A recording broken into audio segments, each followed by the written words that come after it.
everyone, Magadi muri Zimbabwe. Welcome to Zim Reality ITV. Panapa patinoita nguva vhiridzo netsvakiridzo. Patinongova maletesi patokwigira nyaya dzakasiyana siyana dzinenge dzichiitika matuma ose enyika yeZimbabwe. Guys, panaka research nekanguva vhiridzo kangachimboita zvangu pamusoro paChipo naTeri. Kana pana singazive Chipo naTeri ndo vanhu vari pascreen ava guys. Ndambenge ndichiti angotsvakiridzo kuti vanhu ava vari murudo here, chii chiri kuitika. So ndambenge ndichimbofamba zvangu pasocial media ndo pandaona mapages avo ndikati no ndamboite tsvakiridzo ndimbonoti vanhu ava rudo ruri kutsvera kana kuti kunongova kungoimbowo wese.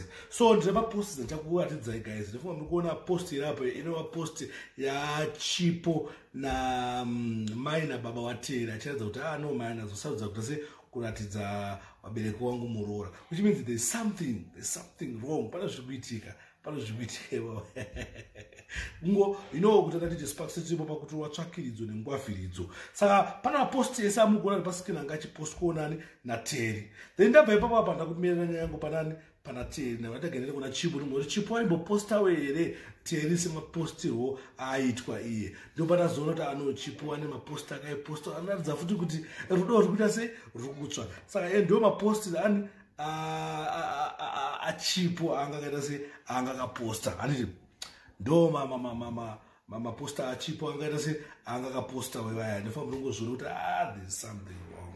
Ndembofunga kuti isongo chete but still ndazoona kuti no mai vanhu anonga vari kudana navo. Saka I think vanhu vari murudo kana pachinge paine dzimwe mesejiwo dzichazobuda tichazonge tichidziona but ini ndakutofunga kuti ndona uri wabara ndanga kuzvitungwisa ndanganoona Teri kandienda kunotonda notsvaga Chipo ndoyatonzwisisa nyaya iyi kuti chii chiri kuitika because isana sparks da kuziva zviri kuitika togara titange tiri murima kana kugara titange tiri kufungira bo togumisira tese tazokonkuluda zvisiri izvo. Saka maposta amazoona pascreen guys ndo maposta ane aChipo achipostawo Teri. Sachimwenzi anenge akuposta nakawanoita pane rudo ruripo pakatapa rudo rurikuita sei rurikupisa. Anyway guys, ketichazonyatsonzwawo kuti zvakamira sei zviri kufamba sei from waridzi wanyaya iyi. Anyway, thanks for watching, thanks for supporting Zim Reality ITV. Always remember that fear not, sin not, whether you like it or not, the truth is the truth.